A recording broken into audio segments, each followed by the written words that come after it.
cuando empecé a estudiar empresariales y cuando hice marketing y tal, dije, mi madre tenía una oficina de farmacia, a mí siempre me ha gustado mucho la oficina de farmacia porque primero tuve una farmacia de estas como rurales, entonces estaba la casa encima de la farmacia, así que yo he crecido allí en la rebotica.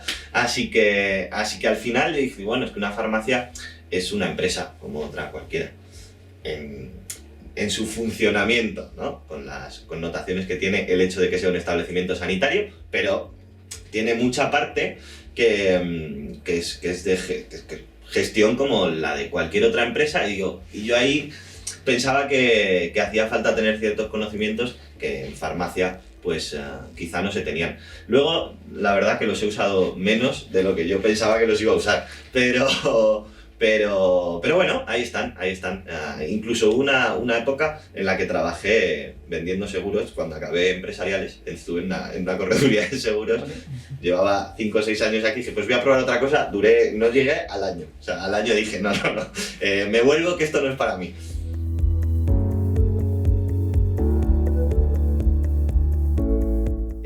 Mis hermanas abrieron un canal de YouTube y empezaron a subir vídeos, otro formato que no es el que, porque ellas también tienen su canal, y es un formato más parecido al que tengo yo ahora, pero al principio hacían vídeos pues como más largos, ¿no? Cogían un tema, la tos, y entonces allí hacíamos un vídeo, los tipos de tos, cuáles son los mejores tratamientos.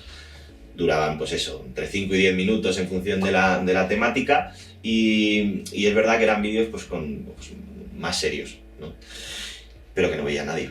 Entonces ellas empezaron a hacer eso y me dijeron, en un momento me dijeron, si esto funciona, no te pienses que luego te vas a apuntar. Dije yo, bueno, pues nada, si queréis que lo haga, yo algo hago. Al principio digo, nada, de ninguna manera, que yo esto de las redes sociales paso. Pero pues hay un poco del miedo, digo, a ver si les va bien, y luego yo me quedo fuera. Y empecé a hacer esos vídeos con ellas y fue eso, pero es que llevaba mucho tiempo, porque hacer vídeos de 5 o 10 minutos, te tienes que preparar el tema, después estudiártelo, porque si no, por mucho que te lo sepas, si tienes que hablar 10 minutos de continuo, te trabas. Y luego la edición que lleva y eso, y al final pues se tardan en hacer esos vídeos para que no los viera nadie, pues no, como que no compensaba el esfuerzo. Y entonces yo, durante la pandemia, como yo creo que todo el mundo, empecé a recibir vídeos de estos de TikTok, que yo no sabía ni qué era, pero claro, como todos los días recibía alguno, digo, pues igual esto funciona, ¿no? Igual aquí es donde hay que estar, y no, igual aquí vas y lo subes vídeos y la gente los ve, pero claro, el formato no tenía nada que ver. Ahora ya permite vídeos de hasta 3 minutos, pero cuando yo empecé no podía durar más de 30 segundos un vídeo. O sea, la limitación de tiempo que tenían los vídeos eran 30 segundos, y claro, ¿cómo metes algo? O sea, una explicación en 30 segundos. Pues abreviando mucho, y al principio el primer vídeo que yo subí además fue un sketch con mi hermana, como un sketch medio cómico de estos de anécdotas de la farmacia, de un chico que venía a comprar compresas y tampones, la farmacéutica le sacaba allí todos los tipos, el chico se agobiaba y se acababa llevando todas, ¿no? Y tuvo, pues no sé, 30 o 40.000 visitas, que a mí me parecieron una barbaridad. Estaba acostumbrado a los vídeos de YouTube, que los veía mi madre, que yo creo que no los veía enteros, y algún amigo que le daba like pero ni lo empezaba. O sea que, digo, 30.000 visitas, esto es una maravilla. Aquí por lo menos subes algo y la gente lo ve. Y al poco tiempo subí otro vídeo en el que hablaba de los motivos, los motivos principales por los que se rompían los preservativos. Creo que aquello tuvo como 2 millones de visitas.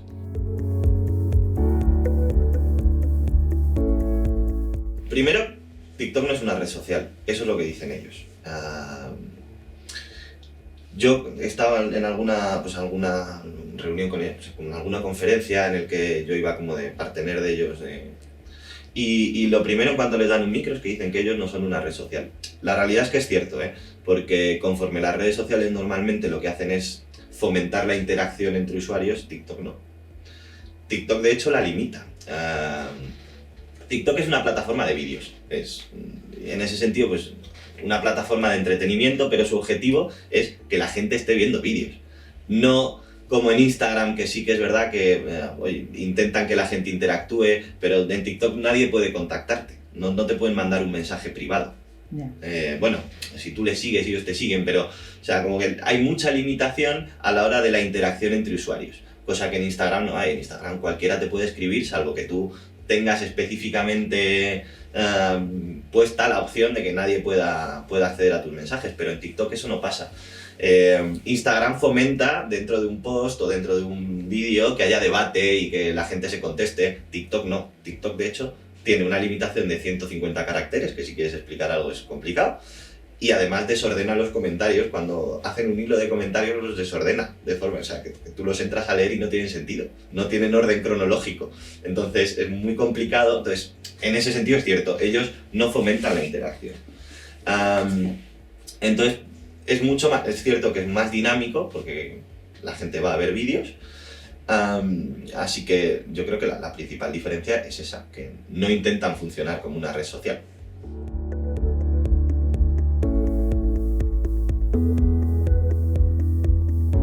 Al principio no, o sea, ahora empieza a serlo, porque es verdad que es un trabajo aparte. O sea, yo tengo mis 8 horas en la farmacia y después llego a mi casa y sigo haciendo cosas que me gusta, que lo disfruto, pero al principio era, pues hay un entretenimiento más dentro de mi tiempo libre y ahora ya pues es una cosa que poco a poco se va. Claro, yo además hago vídeos casi todos los días y no todos los días tengo el mismo tiempo. Entonces bueno, se va complicando, pero de momento lo compagino bien. La verdad que ahí también tengo ayuda de mis hermanas, que un día puntual que necesito, pues tengo ahí cierta flexibilidad. Pero...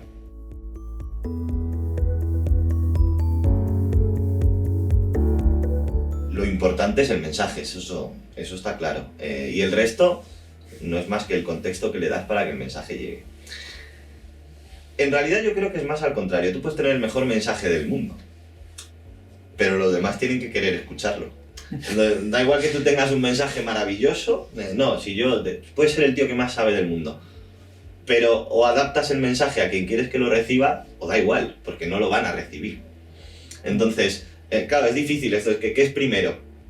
Pero en este caso, primero es que te escuchen, y después ya cuéntales lo que tú quieras. Pero si no te escuchan, da igual lo que les vayas a decir, porque no lo va a escuchar nadie. Esto es como los vídeos de YouTube. Si a mí me preguntas, esos primeros vídeos que hacíamos, la información era muy buena. Y eran vídeos más científicos, con, oye, y esto... Pero al final, da igual. Mi madre, que era la que los veía, ya se lo sabía. Entonces, ¿a quién le han servido, a quién le han sido de utilidad?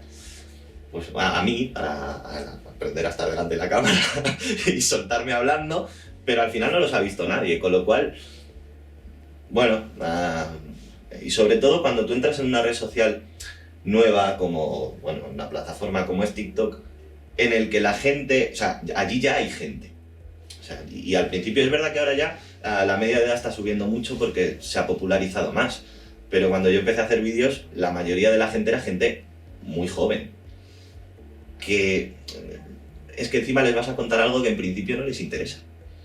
No. Entonces lo primero que tienes que hacer es captar ese interés, generar ese interés, y ahora ya después dejarán que les cuentes eso que no sabían que les interesaba. Al final les interesa, pero al principio tú le dices a un chaval de 16 años que le vas a hablar del agua oxigenada y le da lo mismo el agua oxigenada. O sea, pues lo que me echa mi madre en las heridas, pues muy bien. Pero tienes que captar su atención primero para después, obviamente, lo que tú dices, es importante el público al que te diriges. Si tú tienes un canal de divulgación científica que quieres orientar a profesionales de la salud, por supuesto, el tono, la temática será otra, porque son gente que ya tiene unos conocimientos importantes. Pero si tú quieres adaptarlo a gente que no tiene conocimientos de salud, pues el tono tiene que ser completamente otro. Y a veces no por contar cosas más complicadas, el mensaje llega mal. Lo único que hace es que la gente diga, uy, esto es muy complicado, no me interesa, adiós. Y hay muchas veces que damos por hecho que la gente sabe cosas que no sabe. Y es que si los vídeos que mejor funcionan, la mayoría, cuentan o cosas muy curiosas o cosas muy básicas. Muy básicas. Pero es que hay mucha gente que no las sabe.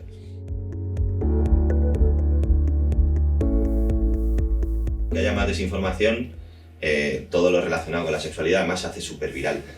Que no es que yo cuando empezara dijera, pues voy a hablar de sexualidad, en absoluto. Fue algo que surgió solo, porque no hacían más que llegarme preguntas y cada vez que yo las contestaba llegaban más preguntas. A ver, yo entiendo que es un tema que además pues, genera morbo y a los chavales, ¡ay, uy! Como cuando estaban en clase, ¡uy, ha dicho culo! Entonces, o sea, estas cosas que pasan, y yo entiendo que genera más interés. Genera más interés porque yo hago contenido de todo tipo y los vídeos más virales, casi todos, son relacionados con la sexualidad. Pero, no sé, yo he hecho vídeos explicando lo que es la hipotensión ortostática y tiene 6 o 7 millones de visitas. Sí, o sea que luego hay cosas curiosas que tú dices, pues yo cuando hice ese vídeo dije, este vídeo lo voy a hacer porque a mí me parece una cosa curiosa, pero no esperas que aquello vaya a funcionar. Desde échate un limón en la cara, que es lo mejor para el acné, o sea que cosmética ahí tiene sus propios mitos, un montón de mitos. O sea, hubo uno que se hizo súper popular, que había una que salía con, o sea, que en realidad estaba tomando el pelo a los demás, pero aquello se extendió. Salía como, allí decía que se ponía la menstruación en la cara y aquello era su mascarilla y era maravilloso, era un hidratante fenomenal. Y pues allí hubo alguno que se lo creyó y entonces lo fueron replicando. O sea, y son esas cosas que dices, es que y luego, es que en salud, o sea, de salud, como cualquiera puede opinar, menos los que de verdad saben de salud porque tienen sus limitaciones, pero puede llegar cualquier influencer y decir que usa la crema de hemorroides para las hemorroides como antiojeras y que le va fenomenal. Entonces, tiene que haber alguien con conocimiento detrás que diga, no, un segundo, que este señor hará lo que quiera, se pondrá lo que quiera, pero esa crema no es para eso. Entonces, es que surgen continuamente.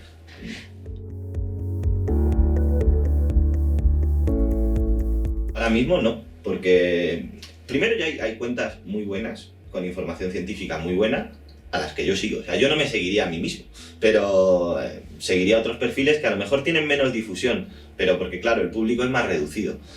Si tú te reduces al público científico, que está genial y puede ser tu objetivo, pues oye, fenomenal. Pero eso ya existe.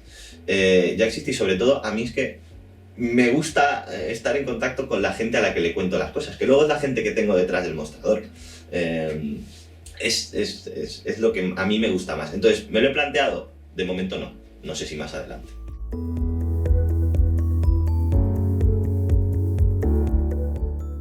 Yo creo que no es así. Yo creo que precisamente haces lo contrario. Lo que haces es llegar a la gente. Y luego, además, lo mismo. Como primero empezaron por mi perfil, que a lo mejor les interesó primero, después a lo mejor llegan a otros perfiles que van a dar información más en profundidad de determinado tema, a lo mejor les generas interés en un tema que luego ellos se van a molestar en investigar por otro lado y además al final la ciencia va dando pasitos, pero también es importante ir divulgando esos pasos, que alguien le cuente a la gente, oye, en este tema se está avanzando, no lo sé. Y yo creo que al final cualquier forma de llegar a la gente es buena. Obviamente hay que mantener ciertos criterios de profesionalidad. Yo no cuento nada que no esté comprobado, yo no cuento nada que... Pero claro, después como yo lo cuente, eso ya es problema mío. Que otro lo cuenta de otra forma, fenomenal. Si a ti te funciona y es como tú te sientes cómodo, yo no tengo ningún problema. Pero la realidad es que no me preocupa demasiado. O sea, cada uno tiene su opinión, tampoco pretendo gustarle a todo el mundo. Generalmente, además, dice, no, es que tampoco me estoy dirigiendo a ti. Tú ya deberías de saber lo que yo estoy contando, con lo cual, pues bueno, si te entretiene y lo quieres ver, pues fenomenal. O sea, yo sé, hay farmacéuticos que me siguen porque les divierte lo que cuento, pero ya saben lo que cuento. Si no, ¿para qué me iban a seguir? O les entretiene, pero al final tampoco es mi público, o sea, tampoco, no quiero difundirle cosas a alguien que ya sabe esas cosas, no tiene mucho sentido.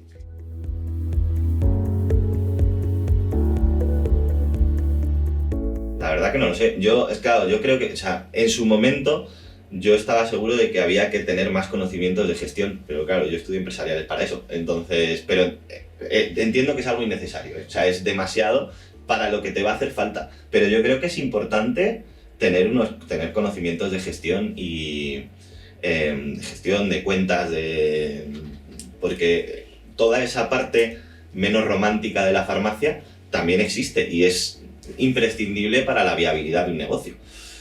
Y yo creo que eso es importante. Luego ya, pues eso, todo lo que tenga que ver con el marketing, pues oye, son cosas que pueden ir a más. Y luego, yo creo que los cursos de atención farmacéutica son muy importantes, pero ya existen, o sea que los hay. Luego está a la mano de cada uno hacerlos o no, pero es verdad que cuando tú sales de la carrera no estás preparado para estar detrás de un mostrador. O sea, esto se tardas en... O sea, yo la primera vez un omeprazol y ni siquiera te han dicho que la señora no va a decir omeprazol, que va a decir algo aproximado, parecido. Entonces, claro, una cosa, o sea, por un lado tienes la experiencia, pero hay cursos de atención farmacéutica, pero es que ya, yo creo que hay, ya en la mano de cada uno está decidir lo que hace o lo que no, y luego cada uno tendrá sus intereses personales, ¿no? Mis hermanas saben un montón de cosmética, yo sé menos porque ya sabían ellas mucho y porque es un tema que a lo mejor me interesa menos, pero yo sé mucho más que ellas de ortopedia, porque pues, yo era súper deportista y era un tema que me gustaba y me interesaba. Que al final, como hay farmacias más grandes, más pequeñas, las que son más grandes pues pueden juntar un equipo que tenga varias, ¿no? Como que se complementen unos a otros, entonces yo creo que también habrá luego necesidades especiales y particulares, pero yo creo que tener conocimientos de gestión a día de hoy es importante.